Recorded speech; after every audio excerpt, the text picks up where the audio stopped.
Assalamualaikum warahmatullahi wabarakatuh. Di sini kami dari kelompok 4 akan membahas tentang kajian pustaka dalam penelitian dengan saya, Alifia Hilda Rahmi, NIM 190 210 42 032. Saya Citra Risa Palupi, NIM 190 210 402 018. Yang pertama kita akan membahas tentang hakikat kajian pustaka penelitian yang akan dibahas oleh Citra Palupi. Hakikat kajian pustaka penelitian menurut Nyoman Punta Ratna dalam Prastowo tahun 2012 halaman 80, pengertian kajian pustaka yaitu sebagai berikut. Yang pertama, kajian pustaka merupakan sebuah bahan bacaan yang mungkin pernah dianalisis ataupun dibaca, serta sudah dipublikasikan dan sebagai koleksi pribadi. Yang kedua, kajian pustaka juga berhubungan dengan kerangka teori dan landasan teori karena biasanya digunakan dalam menganalisis objek penelitian. Yang ketiga, kajian pustaka juga merupakan bahan bacaan yang secara khusus berhubungan dengan objek penelitian yang sedang dikaji.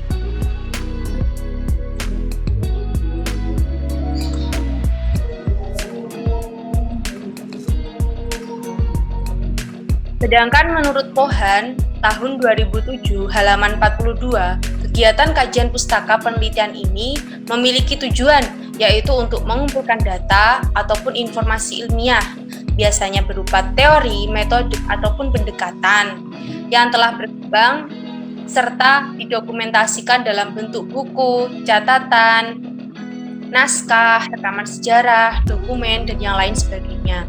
Adapun tujuan yang lainnya adalah untuk menghindari peniruan atau plagiarisme. Pada hakikatnya, kajian pustaka dalam penelitian ini sangat penting, sebab kajian pustaka merupakan daftar referensi berupa ringkasan atau teori yang ditemukan dari sumber bacaan yang biasanya berkaitan dengan tema dalam penelitian tersebut.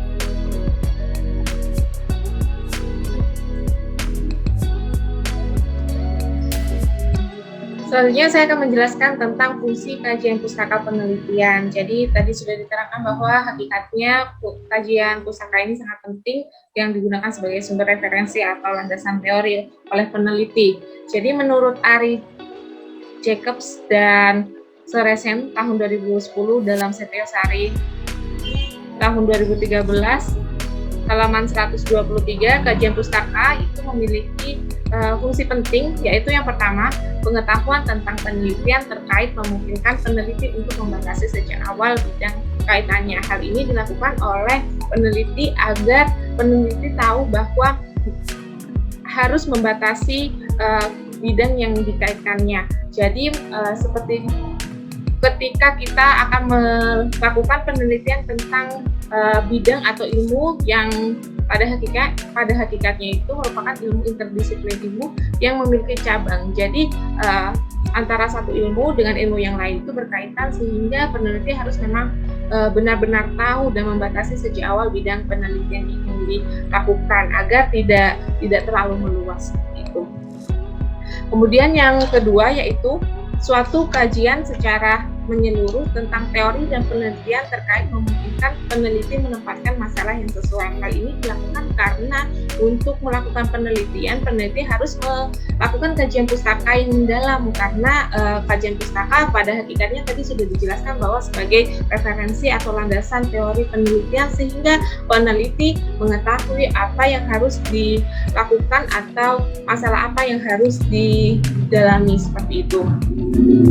Kemudian untuk fungsi yang ketiga adalah kajian pustaka yang terkait membantu peneliti untuk membatasi masalah dan memperjelas serta membatasi konsekuensi kajiannya. Hal ini berhubungan dengan fungsi-fungsi yang lain karena di dalam pelaksanaan penelitian biasanya peneliti tidak serta-merta melakukan penelitian dengan berhasil. Kadang ada beberapa kendala yang menyebabkan penelitian itu gagal. Oleh karena itu, pemilihan masalah yang terbatas dan mengkajinya secara mendalam itu jauh lebih baik daripada mengkaji suatu pustaka yang meluas. Hal ini perbedaan antara mendalam dan meluas itu terkait dengan hal-hal atau bidang kajian yang dikaji seperti itu.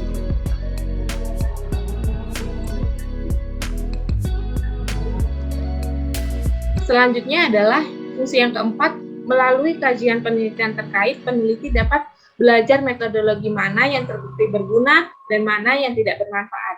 Hal ini dalam melakukan proses atau pelaksanaan kajian pustaka, peneliti dapat menggunakan metodologi yang digunakan atau dilakukan oleh peneliti sebelumnya. Jadi pada dasarnya adanya melalui kajian pustaka ini, peneliti akan menemukan pendekatan-pendekatan yang biasanya tidak dilakukan atau tidak disertai oleh penelitian lain.